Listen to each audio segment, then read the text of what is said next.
Sorry about Devin Smith, guys. While we were gone, it looks like the Jets took the Ohio State wide receiver. Again, a guy a lot of Browns fans wanted. We were actually just talking about him right before the break. Again, so now week 1, the Browns are going to have to face Leonard Williams and Devin Smith.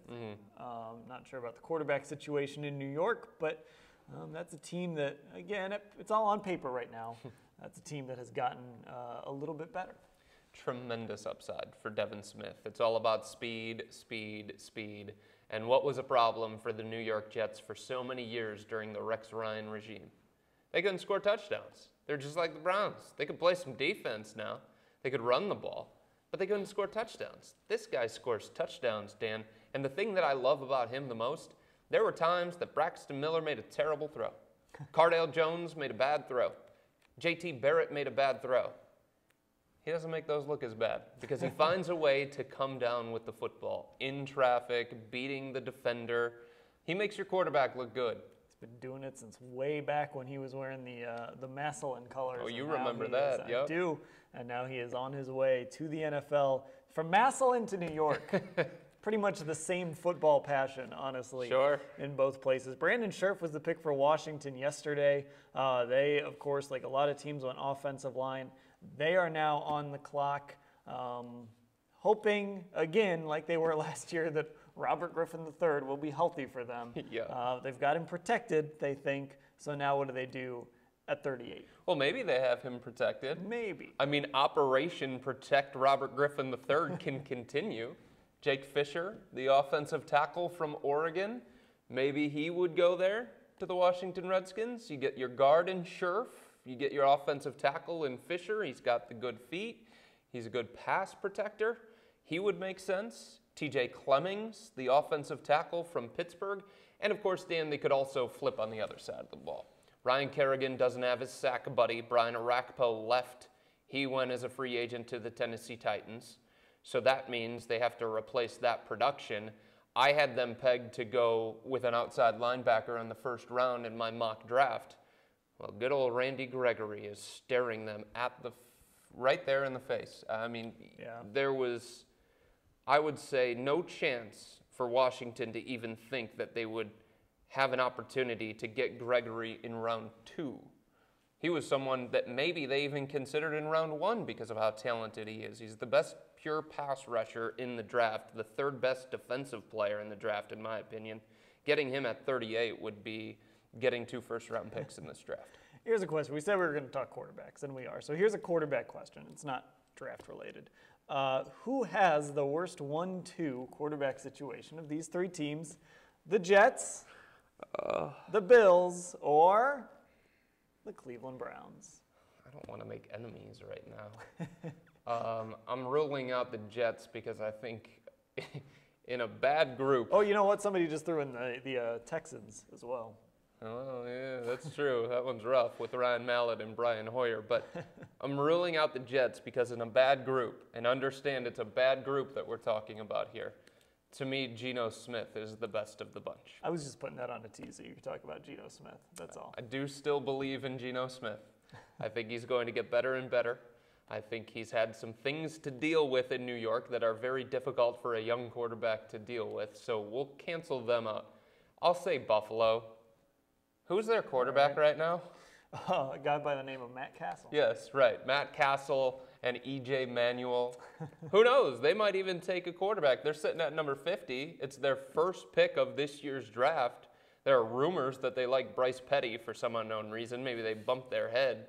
But it's the same franchise that took a shot on E.J. Manuel in round 1, so I wouldn't put him past him to take a quarterback here in round 2.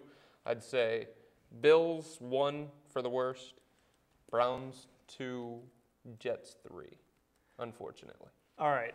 So the question earlier in the comments I wanted to address was who's the first quarterback taken here and when? I think it's going to happen here in the second round. I don't think it should, but I understand how franchises are willing to take a chance when it comes to quarterbacks. I'm going to throw a wild card. I'm going to guess Brett Hundley. Okay. That's just going to be a guess because I think someone is going to look at him like a moldable ball of clay. And that's what happens. In the NFL, you get these smart dudes or these guys who think they're really, really smart, and they see a guy and they're like, you know what? We can turn him into something. That's what the Buffalo Bills did in the first round with E.J. Manuel. They said, he's not there yet, but there's a lot there to like. The individual pieces there. So we're going to mold him into what we want him to be. I think some team is going to look at Brett Hundley. They're going to see the size. They're going to see the arm strength. They're going to see the athleticism and say, we're going to mold him into something other than a ball of clay. All right. So we have now compared Brett Hundley to a ball of clay. He is. He throws like one. I don't even know what that means. All right, we move along in the NFL draft. The Redskins, we await their pick here. Devin Smith, of course, just went off the board, so that's one guy, again, that a lot of people liked for the Browns. I still don't buy that Ray Farmer would have gone receiver there, though.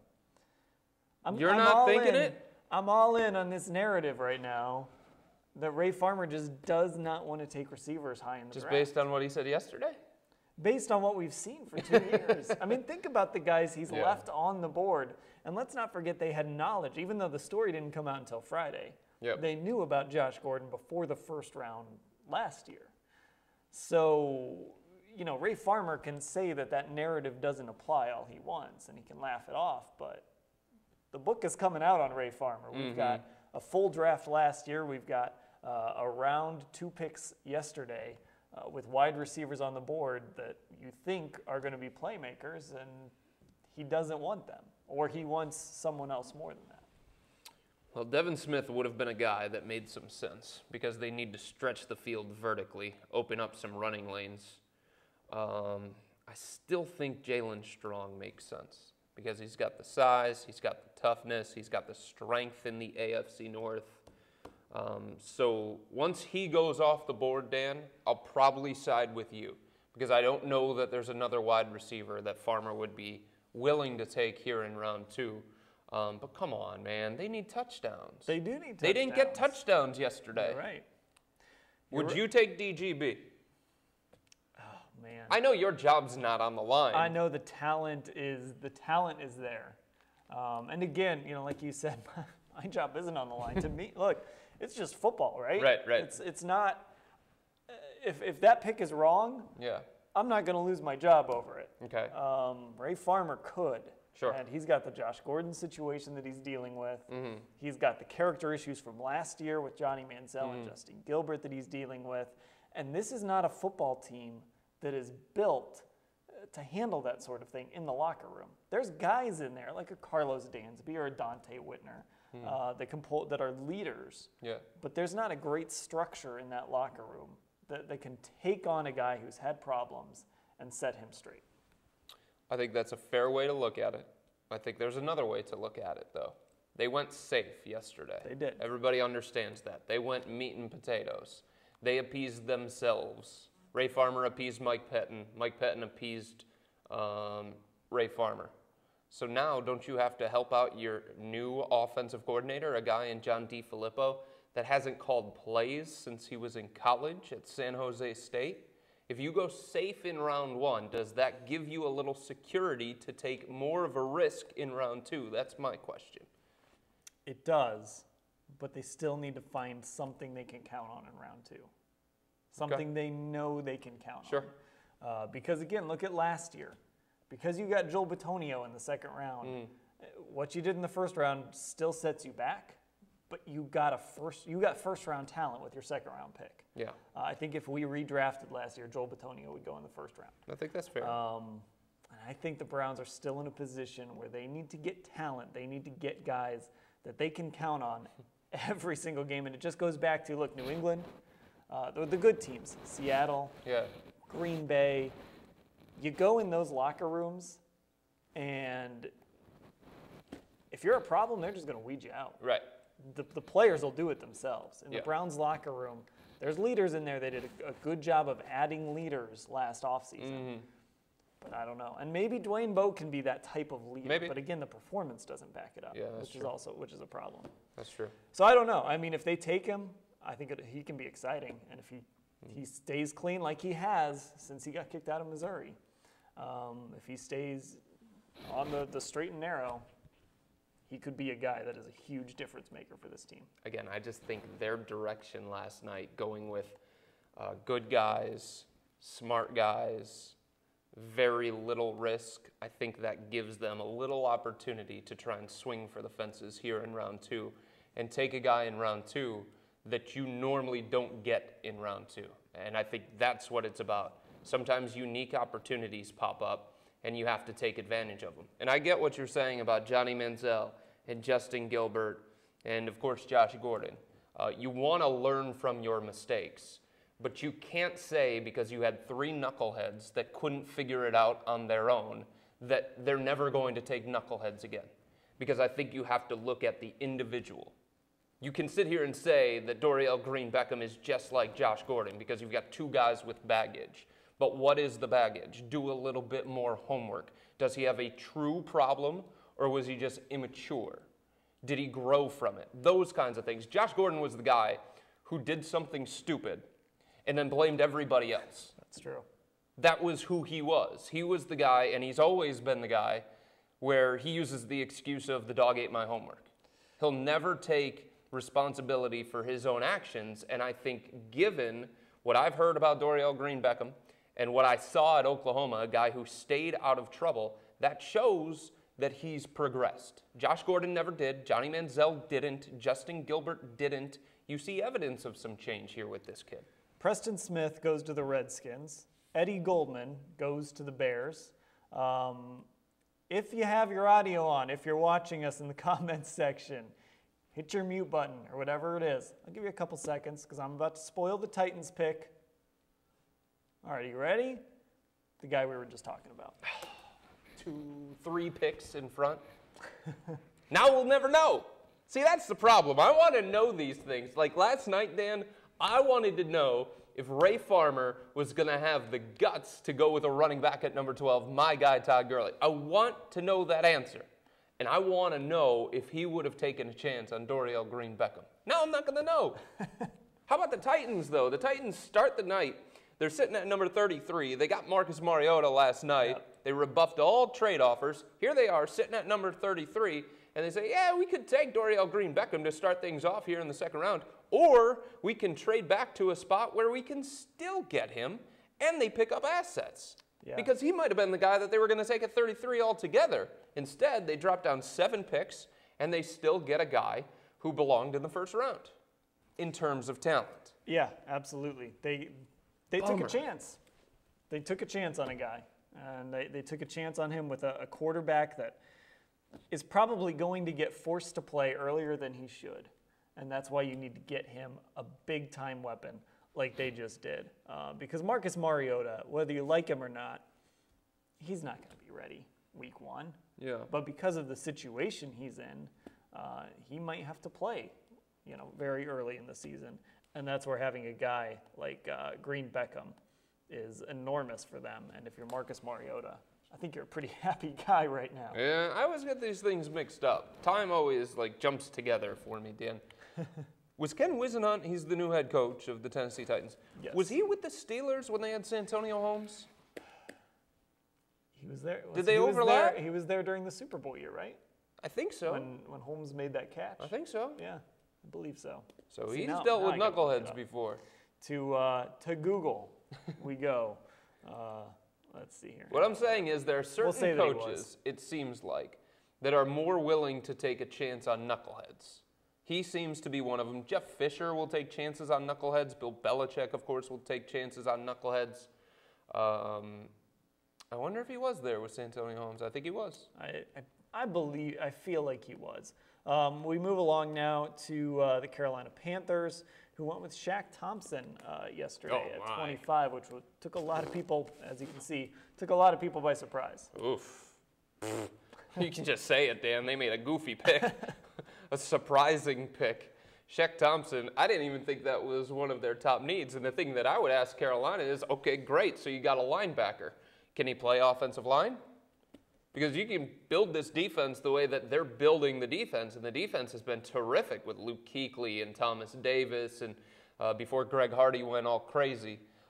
They had a quality defense there, and they were winning games with that defense. But in the meantime, their quarterback was getting killed behind that offensive line. Oh, there we go. By the way, let's, of course, Santonio caught that pass against Wisenhunt's Cardinals. But I'm saying, but did yes, they overlap? He was there. Yeah, I believe he would have been there when Santonio Holmes. Because Santonio Holmes was there in Pittsburgh for a little while. Yeah, obviously I missed that little bit of who that catch would have come against. It was a long time ago. I went to public school, some excuse like that. But yeah, we move along now, and we know who the Titans are going to take: the Panthers, the Falcons, and then the Browns. That tight end is still sitting there. So what's the trade here? That's what I want to know. Because it was supposed to be the Rams now. Yeah, the Panthers get it from the Rams. This better be an offensive lineman. Looking to try and get the pick, or what the trade was. Let's see here. Rams traded second-round pick overall, 41st overall, to Carolina for a third and sixth-round pick. That comes from Adam Schefter. Well, the Panthers started at number 57, and they have a need for an offensive lineman, of course, to protect Cam Newton. And I just think that by the time they're selecting, way down there at the bottom of the second round, many of the top offensive tackles are going to be off the board. This is, again, kind of like the first round setup for Ray Farmer. You take Devin Smith out of the equation. And again, if he would have been interested in Green Beckham, we don't know. This is kind of setting up okay for the Browns. Obviously, Devin Smith is not there, if that was a guy they were interested in. Right. You know how I stand on how I feel Ray Farmer feels about wide receivers. Sure. But there are guys that a lot of people have targeted for the Browns that are still going to be available when we get to that pick. Maybe Jalen Strong comes off soon. Maybe Max Williams comes off soon. But there aren't a lot of teams right now left between now and when the Browns pick. Well, I'd be a bit surprised if the Panthers go wide receiver here, Dan. Yeah. They went wide receiver in the first round last year with Kelvin Benjamin. I guess they could still get him another weapon there, and maybe that's what this is about. Maybe it's about an offensive lineman. The Falcons, I simply cannot see them going with a wide receiver, and I know they lost Harry Douglas to the Titans, but they still have Julio Jones and Roddy White. So I think there's, no pun intended, a strong chance of Jalen being there at number 43 for the Browns if they want to go that direction. Sammy Coates is somebody that the Browns showed interest in during the pre-draft process, the kid from Auburn. If wide receiver is what they're thinking about, there are still two that I think are worthy of that pick at number 43. Then again, if they're thinking pass rusher, you've got Randy Gregory, talented, but a ton of baggage. You've got your guy Eli Harold. He's still available. And you've got the leading sacker in all of college football, Hau'oli Kikaha. Yep. Go ahead, say it again. Hau'oli Kikaha. Look at that. The teammate of Danny Shelton, who the Browns took at number 12. Now, Kikaha has a knee injury. He ran a 4.9 40 at the combine, but he's relentless. He loves football. He's the hardworking kind of guy that seems to fit. And he can come off the edge. He's already shown that. The production speaks for itself. All right, now see, Randy Gregory is another interesting, of course, character question, too, for Ray Farmer. And, you know, Mike Pettin is sitting there thinking, I want a guy that can get to the quarterback. Because Paul Kruger did okay last year. Barkevius Mingo had his moments, even though he can't tackle. You need a guy that can dominate, though. Maybe Randy Gregory's that guy. Maybe Mike Pettin is sitting there because I've said before, I've theorized that Mike Pettin feels like a guy who thinks he can fix people or thinks he can handle problems in the locker room. Maybe Mike Pettin is sitting there in Ray Farmer's ear like, I'm not worried about it. Here's the reason why I say no. The only reason why I say no. He hasn't shown a willingness to change. Unlike DGB. Again, going back to Josh Gordon. Yes. The problems that Randy Gregory had in college followed him to the combine. Think about that. Yeah. So he had a chance to clean up his act. He knew that he made mistakes in college, had a chance to clean up his act, and then he screws up again during the pre-draft process. Those kinds of things are very, very troubling, I would think, for an NFL team.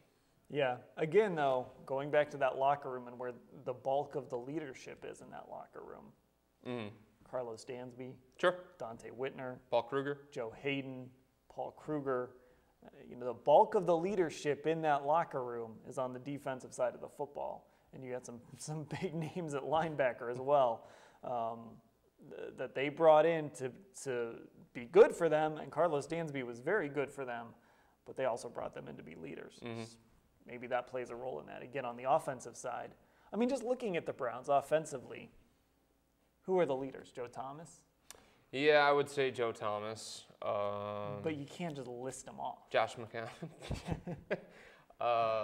That's about it. Yeah. You don't have a lot of evidence that it's going to be Dwayne Bowe or Brian Hartline. Yeah, we don't. I mean, those are veteran guys. I think you'd expect them to be, but we don't know. We haven't seen it.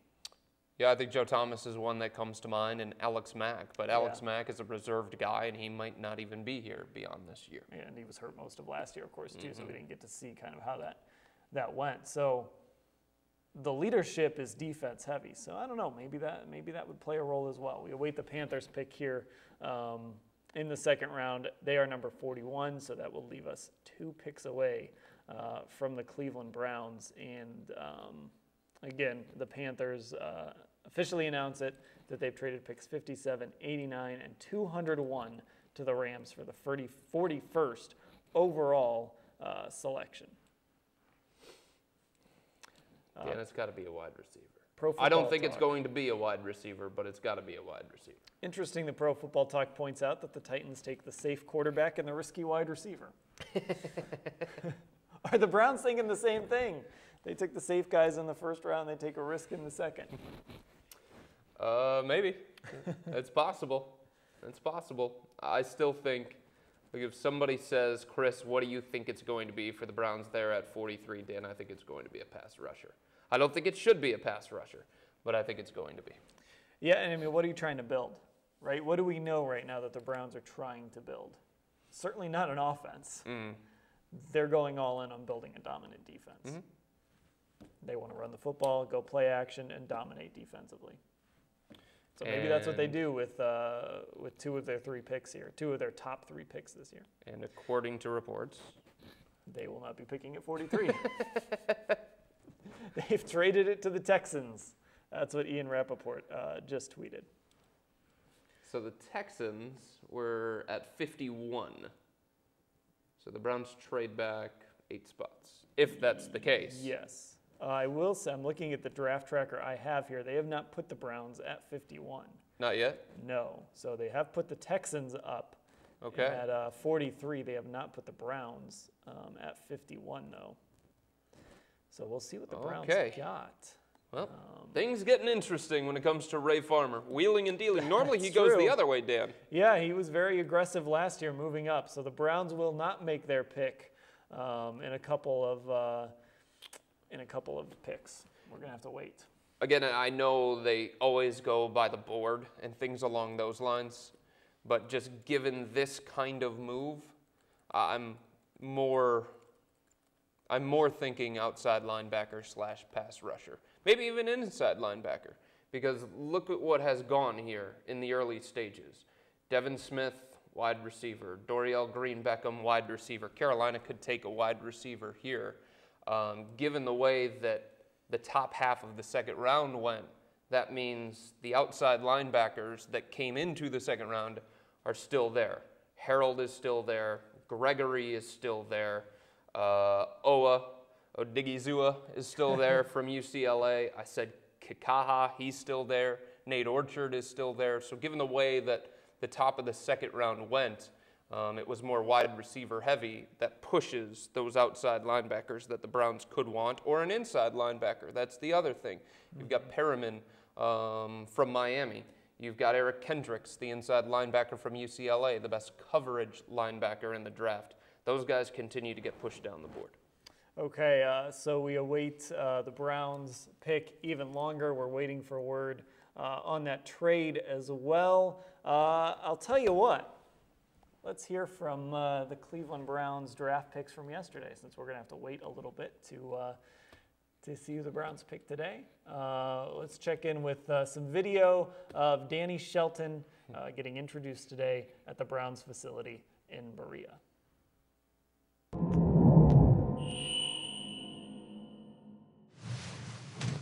How's the dog pound? Think you can play all 3 downs? Are you more than a 2-down guy in the NFL? I play 2 down, 3 down, 4 down. If there's a 5 down, I play it. But, honestly, it doesn't matter about, my weight or whatever. I'm going to be that guy who's going to outwork people. I'm going to be that guy who breaks stereotypes, breaks, negativity. I'm going to bring the positive energy. But I'm just excited to get in and work with these guys and just be a part of the dog pound. Yeah, you talk about playing like a Brown. It's a guy who doesn't, fall back. A guy who doesn't, stray away from a challenge. Somebody who's fierce like a dog, who takes the challenge and just goes a little bit above it.